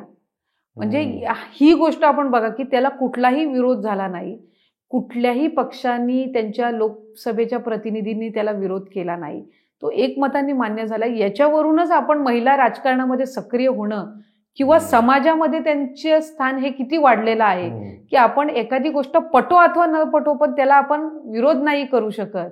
ह्याच्यावरूनच आपल्याला लक्षात येतं की महिलांचं स्थान हे नक्कीच सामाजिक आणि एकंदर आपल्या राजकीय जे पेरिफेरी आहे त्याच्यामध्ये वाढलेलं आहे. मला सांगा ताई, असं म्हटलं जातं की म्हणजे मी तरी असे तरंग ऐकले की आता एवढ्या सभागृहात महिला आणायच्या कुठून? बऱ्याचदा त्याची बायको आहे तर ते रिझर्वेशन झालंय तर त्याच्या बायकोला द्या तिकीट. आता तुम्ही सिद्ध करून दाखवलं की बाबांची मुलगी जरी असली तरी स्वतःचं एक कर्तृत्व तुम्ही दाखवलं करून, तर असं काही आहे? साधारणपणे काय असतं, मी म्हणजे एकदम अगदी तुम्हाला प्रॅक्टिकल सांगते, एखादा जो उमेदवार आहे ना हा अनेक वर्ष प्रयत्न करत असतो. आता ठीक आहे, आम्हाला राजकीय पार्श्वभूमी आहे ज्याचा मी मगाशी सुरुवातीला उल्लेख केला, बोलतानाही मी नेहमी करते की एखाद्या राजकीय पार्श्वभूमीतून आपण आलो की आपल्याला पहिली निवडणूक ही साधारणपणे सोपी जात असते. अनेक असे उमेदवार असतात जे वर्षानुवर्ष तिथं प्रयत्न करत असतात, आणि मग तिथे जर आरक्षण झालं तर कुठे ना कुठेतरी त्यांनाही असं वाटतं की अरे आपल्या एवढ्या वर्षाचा संघर्ष, आपले प्रयत्न, आणि मग तिथे आता आरक्षण पडलं, मग आता आपलं पुढचं राजकीय भवितव्य काय, ह्या सगळ्या गोष्टी तिथे येत असतात. पण जर आता 33% लोकसभेचं आरक्षण उदाहरण आता जाहीर झालेलं आहे, आता ते अंमलबजावणीत येणार 29 पर्यंत. त्यामुळे साधारणपणे सगळ्यांची मानसिकता तयार आहे की महिला आरक्षण कुठेही पडू शकतं. सो हा विषय हा कदाचित आता लोकसभेचं प्रतिनिधित्व करताना तितका येणार नाही जेवढा कदाचित आधी आहे. 29ला येईल, 29ला साधारणपणे येईल, कारण 24ला तर ते आता शक्य नाहीये. कारण तुम्ही महिला आरक्षण करणं म्हणजे महिला पॉप्युलेशन कुठे जास्ती आहे, तिथली भौगोलिक परिस्थिती, तिथली लोकसंख्या, या सगळ्या गोष्टी एखादा मतदारसंघामध्ये आरक्षण देत असताना ग्राह्य धरल्या जातात किंवा त्या ती एक प्रोसिजर असते. त्यामुळे साधारणपणे ज्या वेळेला निवडणूक लागेल, कालावधी लोकांना मानसिकरित्या तयार व्हायला गेलेला आहे की बाबा आता 33% आरक्षण पडणार आहे, त्याच्यामुळे कुठेही महिला ऍक्टिव्ह झालेल्या आहेत, किंवा पुरुषांनी ती मानसिकता ठेवलेली आहे अरे इथं उद्या आरक्षण पडू शकतं. अचानक जर पडलं तर मग तो हे येतो की बाबा आता उमेदवार नाही, मग आता त्याच्या नातलगांना उभं करा. कुठल्याही राजकीय पक्षाचा प्रमुख हेतू हाच असतो की त्याचा उमेदवार निवडून येणं. बरोबर. कारण ती पॉलिटिकल पार्टी सर्व्हाइव्ह करणं, बरोबर आहे. तिला सत्तेमध्ये आणणं, ह्या कुठल्याही राजकीय पक्षाचं त्याच्यामध्ये nothing wrong in it. Nothing wrong in it. कारण ती पॉलिटिकल पार्टी त्याच ह्याच्यासाठी तर ती आलेली असते बरोबर. की आपल्याला सत्तेमध्ये सहभागी होण्याची संधी मिळून काम करण्याची संधी मिळावी. तुम्ही एक महत्वाची पॉलिसी किंवा एक डिसिजन आत्ता दिलेला आहे, त्याला डिसिजन म्हणायचं, पॉलिसी म्हणायची का? तुम्ही मुलाला किंवा मुलीला याच्यामध्ये नाव लिहिताना त्याच्या आईचं पण नाव त्याच्यामध्ये यावं, तर ते मला जर समजून घ्यायला आवडेल. साधारणपणे म्हणजे आम्ही तो प्रस्तावित केलेला विषय, मला खात्री आहे की शासन त्याला म्हणजे पुढच्या कालावधीमध्ये मान्यता देईलच. एक उद्दिष्ट असं होतं की एका मुलाच्या किंवा मुलीच्या संगोपनामध्ये, त्याच्या एकंदर जडणघडणमध्ये जेवढा सहभाग हा वडिलांचा असतो, जन्म देण्यापासून अगदी आईचा सहभाग हा तितकाच महत्त्वाचा असतो. आणि त्याच्यामुळे कुठे ना कुठेतरी ज्या वेळेला आपण स्त्री आणि पुरुष समानता म्हणतो ना, तर त्यावेळेला जर ती मी म्हटल्याप्रमाणे लहानपणापासून रुजवली ना, तर त्या बालकाला त्याची हे राहते. म्हणजे माझी आई स्वतः गृहिणी आहे, आपण काय म्हणतो, अरे होममेकर आहे, गृहिणी आहे, घर सांभाळत असते, एवढा काही प्रपंच नसतो, पण ती घर सांभाळते म्हणून तुम्ही घराच्या बाहेर फिरू शकता. सो एखादी काम करणारी महिला असेल, ती सकाळी तिच्या स्वयंपाक आटपून ती जाते तिच्या कामावर, का तर तिच्या कुटुंबाची गरज आहे. कोणाला चांगलं रिलॅक्स आयुष्य नको असतं, सगळ्यांनाच हवं असतं की बाबा आपल्याला, पण ती सगळं करून ती स्त्री तेवढं हे करते. बऱ्याचशा वेळेला लहानपणापासून त्या मुलांवर संस्कार ही आईचे असतात. सो साधारणपणे ज्या वेळेला ती मुलं लहानपणापासून वाढत असतात, तर त्यांना त्याच वेळेला कळलं ना की स्त्री आणि पुरुष हे समान आहेत. तर हा पुढे आपल्याला, आपण ज्या वेळेला पुढचा विचार करतो ना 5-10 वर्षानंतरचा, हीच पिढी उद्या मोठी होणार आहे. तर ही मोठी होणाऱ्या पिढीमध्ये ज्या वेळेला समानता असेल ना, त्यावेळेला तुम्हाला पॉलिसीज आणि रिझर्वेशनची गरजच नाही लागणार. हे त्याच्या मागचं खरं मूळ उद्दिष्ट आहे की आपण हा विचार रुजवणं गरजेचं आहे की तुमची आई, तुमचे वडील हे तुमच्या आयुष्यामध्ये समान आहेत. एका छोट्याशा कृतीतून small thing makes big difference जसं म्हणतात, तसं तुमचा मला खूप आवडलं हे तुमची ही सोच. आणि असेच तुमच्यासारखे विजन असणारे नेते, irrespective of whichever party you represent, सभागृहामध्ये असावेत असं मला खरंच वाटायला लागलं. अदिती मॅडम, मला तुम्हाला असं विचारायचं की तुमच्या वडिलांबद्दल संपूर्ण महाराष्ट्राला माहिती आहे, तुमच्याही बद्दल आता तुमच्या कामामुळे माहिती आहे, तुमच्या भावाबद्दल माहिती आहे, आईबद्दल तुमचं काही फार माहिती नाही आम्हाला. तर काय तुमच्या आईचं वर्णन तुम्ही कसं कराल? आम्ही तिघही आहोत, कारण ती आहे, त्याच्यात अगदी सोप्या भाषेत सांगायचं झालं तर. आणि ती राजकारणात नाही आहे. इनफॅक्ट फार वर्ष तिलाही असं वाटायचं की माझ्या दोन्ही मुलांनीही राजकारणात जाऊ नये, कारण ती एका अतिशय सामान्य कुटुंबातून असणारी आहे. आणि कितीही वडिलांना पदं मिळत गेली तरीही तिचा तो जो बघण्याचा दृष्टिकोन आहे तो तसाही आजही तसाच आहे. म्हणजे आमचा दिवसातून फार एखाद दुसऱ्या वेळेला बोलणं होत असेल या दिवसभराच्या याच्यामध्ये, पण खरं पाहायला गेलं तर ती म्हणजे कुठल्याही व्यक्तीला जडणघडणीमध्ये मला स्वतःला असं वाटतं की त्यांच्या आईचं इतकं महत्त्वपूर्ण स्थान असतं. कारण आज आमच्या वडिलांची इतकी पदं होती तर सहजरित्या त्या पदाची हे आमच्यापर्यंत पोचू शकली असते, पण तिने ती पोचून दिली नाही. तिने ती पोचून दिली नाही. तिचं साधारणपणे सातत्याने असं म्हणणं असायचं की पदावर तुमचे वडील आहे, तुम्ही नाही. सो त्या ह्यानी राहा तुम्ही ह्याच्यानेच प्रवास करायचा आहे, तुम्ही हेच करायचं आहे. तुम्ही आजही घरातल्या किराण्याचा पासून बारीक सारीक गोष्टींपर्यंत सगळं म्हणजे ती अतिशय बारकाईनं बघत असते. एखाद्या गोष्टीवर आमचा खर्चही जास्ती झाला तरी ती बोलते ही जरा जास्ती खर्च झालेला आहे यावेळेला. म्हणजे इतकं साधारणपणे इतकं सामान्य आईच आहे ती. आणि आम्ही बघतो आमच्या सार्वजनिक जीवनामध्ये पण, आज वडील आमच्या राजकारणात आहेत 30-40 वर्षापासून, मी आहे, माझा भाऊ आहे, तरीही ज्या वेळेला कौटुंबिक सोहळे असतात ना कुठल्याही कार्यकर्त्यांचे किंवा पदाधिकाऱ्यांची, त्यांची इच्छा असते की आमच्या आईने यावं.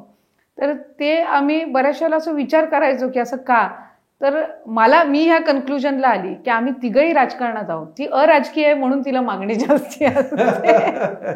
आणि तिने संवाद साधला की तो लोकांच्या मनापर्यंत पोहोचतो, कारण त्यांना असं वाटतं की नाही म्हणजे ही ह्यांना राजकीय काही हेतू नाही आहे इथं येण्यामागचा, हे आपल्या प्रेमापोटी इथं आलेले आहेत आणि त्यांची एक साधारणपणे अतिशय सामान्य याच्यासारखी तिचे आजही म्हणजे आमचं आजोळ तर इतकं साधारण आहे, म्हणजे शेणाने सारवलेलं घर, तिथं गेल्यावर मिळणारी सुकट भाकरी सकाळी न्यारीला, म्हणजे अतिशय आधी कोकणामध्ये रत्नागिरीमध्ये खेडमध्ये आजोळ आहे आमचं.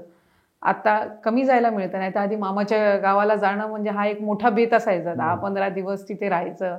आजही आम्ही त्या घरी गेलो की आमचे आजी आजोबा असे बसलेले असतात आणि माझी आजी आजही मला आल्यावर तिला असं वाटत नाही कोण मंत्री आले, माझा वासरू आला तो ते त्या ह्याच्याने आहे. तो तिचं ते तिचं राहणीमान किंवा तिने आम्हाला जी जडणघडण केलेली आहे त्याच्यामुळे कुठे ना कुठेतरी कुठल्याही पदावर आम्ही गेलो किंवा एखाद्या पदावर आम्ही नसलो जरी ना तरी असमाधानी नसणार. कारण हे तिने रुजवलेलं आहे मनामध्ये की तुम्हाला जे मिळतं you should be thankful for it. तुम्हाला भगवंतानी हे दिलंय, काहींना मिळतही नाही. सो हे विचार जे आहेत ना हे तिने संस्कार लहानपणा. वरदा. वरदा. म्हणजे अदिती वरदा सुनील तटकरे. वा. ओके, क्विक एका आईवरनं विषय निघाला म्हणून क्विक एका वाक्यात तुम्ही उत्तर देऊ शकता. आता आई म्हणत असेल की ना की नाव नोंदवूयात ना आता एखाद्या मॅट्रिमोनी साईटला किंवा नातेवाईकांमध्ये बघण्याचा कार्यक्रम वगैरे. अगदी अगदी अगदी तिची तर फार हे असते. आणि म्हणून कुठे ना कुठेतरी आहे ना, ज्यावेळेला आम्ही राजकारणामध्ये सक्रिय झालो त्यावेळेला ती आम्हाला सारखं बोलायची की आधी ती कारण तिने वडिलांना म्हणजे फार आधीपासून म्हणजे 81 मध्ये त्यांचं लग्न झालं आणि तिने संपूर्ण तो प्रवास बघितलेला आहे. काय कॉम्प्रोमाइजेस, तुम्हाला स्वतःला मिळणारा पर्सनल वेळ, तुम्हाला अनेक गोष्टी हौशी नवशी तुमच्या ज्या असतील, हॉबीज असतील, ह्या तुम्हाला सगळ्या साधारणपणे तुम्हाला सगळ्या या सोडाव्या लागत असतात. कुटुंबाला वेळ म्हणजे माझ्या पहिल्या वाढदिवसाचा माझ्या वडिलांसोबतचा फोटो असेल, नंतर डायरेक्ट 10-15 वर्षाची झाल्यानंतरचा आहे तर त्यामुळे तो सगळ्या गोष्टी. त्यामुळे तिचं साधारणपणे नेहमी होतं की तुम्ही ह्या क्षेत्रात जाताय पण ह्याच्यासोबत ह्या सगळ्या गोष्टी आहेत तर त्या तुमचं वैयक्तिक आयुष्य, तुमचं बाकी सगळ्या गोष्टी तुम्हाला कॉम्प्रोमाइज या कराव्या लागणार आहे. त्यामुळे त्या साधारण ह्यांनी तुम्ही विचार करा. त्यामुळे आई म्हणून तिला असं वाटत असतं. पण मला एक गोष्ट जी ती नेहमी म्हणते ना की तुला जर आधी ती संधी मिळत असेल आणि एखाद्या कुंपणाच्या पलीकडे जाऊन जर तुला काही करायला मिळत असेल ना तर ते फार मोठी गोष्ट आहे. कारण ती सगळ्यांना नाही मिळत. नाही, साधारण आता बऱ्याचदा आमच्या क्षेत्रातही माझे काही सहकारी मैत्रिणी आहेत, त्यांची आई किती ती मोठी स्टार असते, घरी गेल्यावर विचार आहे की नाही, काही हे स्थळ आलंय जरा फोटो तरी बघ, असं होतं की नाही घरी? आता हल्लीच्या ह्याच्यात ना आता तीच म्हणल्यावर तू मंत्री आहे तर आणता नाही तेवढा विचार करावा लागेल किंवा स्थळ आलंय त्याचा विचार. सो ते एक हे आहे. पण ते कुठल्याही आई किंवा वडिलांचं ते एक हे असतं. त्यामुळे साधारणपणे आईच त्याच्यामुळे हे आहे. पण त्यातूनही ते करिअरसाठी एवढं आपल्याला सपोर्ट करणं आणि तिने चढ उतार सगळे बघितलेले आहेत आणि ते चढ उतार बघून पण ती आज तेवढं पाठबळ आम्हाला देणं आणि 10 लोक असतात तुमची तोंडावर प्रशंसा करणारे, काही व्यक्ती अशा असतात जे तुम्हाला जेन्युइनली सांगतात की बाबा हे चुकतंय आणि हे बरोबर आहे, आणि काही असे असतात जे तुमचा सर्वस्वी विचार करतात की माझ्या मुलीला तिला हेही काम करता आलं पाहिजे पण तिला हे तो ह्या सगळ्या गोष्टी असतात. आणि आईचं मन त्या बाबतीत कुठल्याही आईचं असो म्हणजे मूल कितीही मोठं झालं तरी ते तिच्यासाठी तसं लहानच असतं. त्यामुळे ती तशीच आहे. नातवाला ज्या वेळेला ती एखादा घास भरवते आणि मी जर दारातनं येत असेल तर त्याच्यातला एक घास ती आजही मला भरवते. म्हणजे त्यामुळे तेवढं. पण लेटेस्ट मित्रमैत्रिणींबरोबर बाहेर गेल्यानंतर TTMM बिल दिलंय का कधी? हा असतं तुमच्या ती सिस्टीम आहे म्हणजे? ओके, सिस्टीम आहे अगदी. आमदारांमध्येही आहे. आम्ही आमदार फ्रेंड्स भेटतो तेव्हाही डचची सिस्टीम. आणि मंत्री झाल्यानंतर मित्रमैत्रिणींनी पार्टी मागितली की नाही? मागतात ना. पार्टी केली? पार्टी केली नाही अजून, मागतायत. ते तुमच्या हास्य जत्रामधलं प्रसाद ओक सारखं झालंय, तोही पार्टी देत नाही त्यालाही त्या हास्य जत्राच्या एपिसोड मध्ये सांगतात तसं तुमचं झालंय. आणि राजकारणामध्ये असल्यामुळे वेळ नाहीये, शेड्यूल जॅम पॅक आहे, असंही काही वेळेला हे देता येत असतं. आणि त्यांनाही माहिती असतं तू पार्टीला आली तरी तुझे फोन आणि हे सगळं चालूच असणार, त्याच्यामुळे तू पार्टी दे तू नाही पोचलीस तरी चालेल, तू पार्टी दे. काय आदिती तटकरे दिवसातून अशी कुठली एक गोष्ट आहे की काही झालं तरी हे मी करणारच दिवसभरात, अशी काही? एखादं गाणं तर मी ऐकते दिवसातून, क्या बात सकाळी किंवा रात्री, दोन्ही. गाणी आवडतात तुम्हाला? गाणी आवडतात मला, अगदी अगदी अगदी. अगदी जुनी गाणी आवडतात, आत्ताची आवडतात, असं काही नाही. फार म्हणजे आवडीची खूप गाणी असतील, तरी असं एखादं गाणं की हा क्या बात आहे, ते ऐकलं की मोबाईल बाजूला ठेवून गाडीमध्ये डोळे बंद करून? भरपूर गाणी आहेत तशी तर. आणि काय, मी घरात आहे ना, म्हणजे आम्ही 4 पिढ्या एकत्र राहतो. माझी आजी, वडील, आई वडील, भाऊ आणि त्याची पुढची पिढी. सो साधारणपणे मला सगळ्या पिढींची गाणी माहिती आहे. म्हणजे माझी आजी लहान असताना ते ट्रान्झिस्टर तो लटकवलेला असायचा, त्यामुळे त्याच्यावर कौसल्यचा राम चालू असायचं, उठी उठी गोपाळा चालू असायचं, किंवा तिला ते खेड्यामधलं घर कौलारू ते एक फार आवडायचं. त्याच्यानंतर श्यामची आई मधलं भरजरी ग पितांबर. सो ही तिच्या आवडीची गाणी आजीच्या, तर ती आम्ही आजही म्हणजे ऐकत असतो. वडिलांना Kishore Kumar, Rajesh Khanna his favourite hero, त्याच्यामुळे मग राजेश खन्नाची सगळी गाणी आमच्या घरामध्ये ते असले. एखाद वेळेस त्यांना जर वेळ मिळाला तर राजेश खन्नाची सगळी गाणी, त्याच्यामध्ये अगदी कोरा कागज पासून आराधना, आराधना मधली सगळी गाणी, किंवा त्यांना ते एक गाणं फार आवडत, जिंदगी एक सफर है सुहाना. तो जिंदगीशी सगळे रिलेटेड आमच्या वडिलांची आवडती गाणी, त्यामुळे ती आम्ही लहानपणापासून ऐकून मोठी झालो. 90s वर जनरेशन जेव्हा सिंगल्सचं वेळ, लकी अलीची गाणी फार हे होती त्यावेळेला, त्यामुळे ती आत्ताही नवीन कुठली गाणी आली तरी आवडतं. But music is one thing, सकाळी किंवा रात्री दोन्हीपैकी एकदा तरी एखाद दुसरं गाणं तरी ऐकून. म्हणजे तुमच्या बुकशेल्फमध्ये ज्या वेळेला मृत्युंजय बघितलं त्यावेळेला मला चटकन आठवलं, मी 10वी पास झाली आणि मृत्युंजय माझ्या आजीने पहिलं माझ्या हातात दिलं की हे वाच. तो त्या याच्यातून अगदी अगदी युगंधर असेल, मृत्युंजय असेल, बटाट्याची चाळ असेल, किंवा वाचाळ वस्ती असेल पुलंचं, वपूंचं वपूरजा असेल, मी आल्या आल्या वाचलं ते. इनफॅक्ट मी वाचलेला तो या सगळ्या ह्याच्यातून. साधारणपणे आजही एखादं पुस्तक माझ्या आजीला आवडलं, ती 90 वर्षाची आहे, तर ती आम्हाला वाचायला देते की आदिती हे चांगलं पुस्तक आहे, तू हे वाचलं पाहिजे. राधेय तिने मला मध्येच वाचायला दिलं, रणजित. तो साधा तिला एक लहान, म्हणजे आम्हाला लहानपणापासून तिने एक सवय लावली की 7 वाजता शुभंकर होती ते म्हणायचं. आणि एखादा रविवार ज्या वेळेला शाळेला सुट्टी असायची त्यावेळेला आम्ही पेपर घेऊन बसायचं, सकाळ किंवा मटा किंवा कुठल्या पेपर म्हणजे कोडी यायची, आम्ही तिला उभे आडवे शब्द वाचून दाखवायची, ती शब्द सांगणार आणि आम्ही ते लिहायचे. तो होता तो. त्याच्यामुळे बऱ्यापैकी आम्हाला कधी इंग्रजी माध्यममध्ये पण शिकत असताना मराठी बोलतानाची किंवा असं कधी हे नाही, किंवा पुस्तकं वाचण्याची. आजही मला मराठी लिहिता वाचता एकदम सुरळीत, कारण ते घरामध्ये तशा पद्धतीनं त्यांनी सुरुवातीपासूनच ते हे होतं, त्यामुळे कधी तो हे आला नाही. छंद जोपासणं किंवा त्याच्यासाठी वेळ काढणं, म्हणजे वेळ मिळत कधीच नसतो, तो काढावाच लागत असतो, त्यामुळे तो ते काढणं हे आम्ही साधारण जनरेट नाही. लेखकांमध्ये तुम्ही मगाशी पु ल देशपांडेंचा उल्लेख केला, तर पु ल देशपांडे तुमचे फेवरेट? म्हणजे वपू काळे, पु ल देशपांडे आवडती हे. पुलंचं काही असं आठवतंय काही? खरं तर पुलंनी आयुष्याबद्दल अशा काही अनेक त्यांच्या पुस्तकांमध्ये जे गोष्टी मांडलेल्या आहेत, त्याच्यातले एक म्हणजे की त्यांनी असं म्हटलेलं आहे की मी आयुष्यातले गुज सांगतो की तुमच्या जगण्यासाठी तुम्ही शिक्षण घ्या, पोटा पाण्यासाठी तुम्ही शिक्षण घ्या, उद्योग करा, सगळ्या गोष्टी करा, पण जर तुम्हाला खरंच जगायचं असेल ना तर छंद जोपासा. म्हणजे तुम्हाला तुमचं शिक्षण आणि उद्योग हे पोटा पाण्यापर्यंत मर्यादित राहील, पण तुम्ही जर छंद जोपासले नाहीत तर तुम्ही जगणं काय हे समजू नाही शकणार. त्यामुळे छंद जोपासा.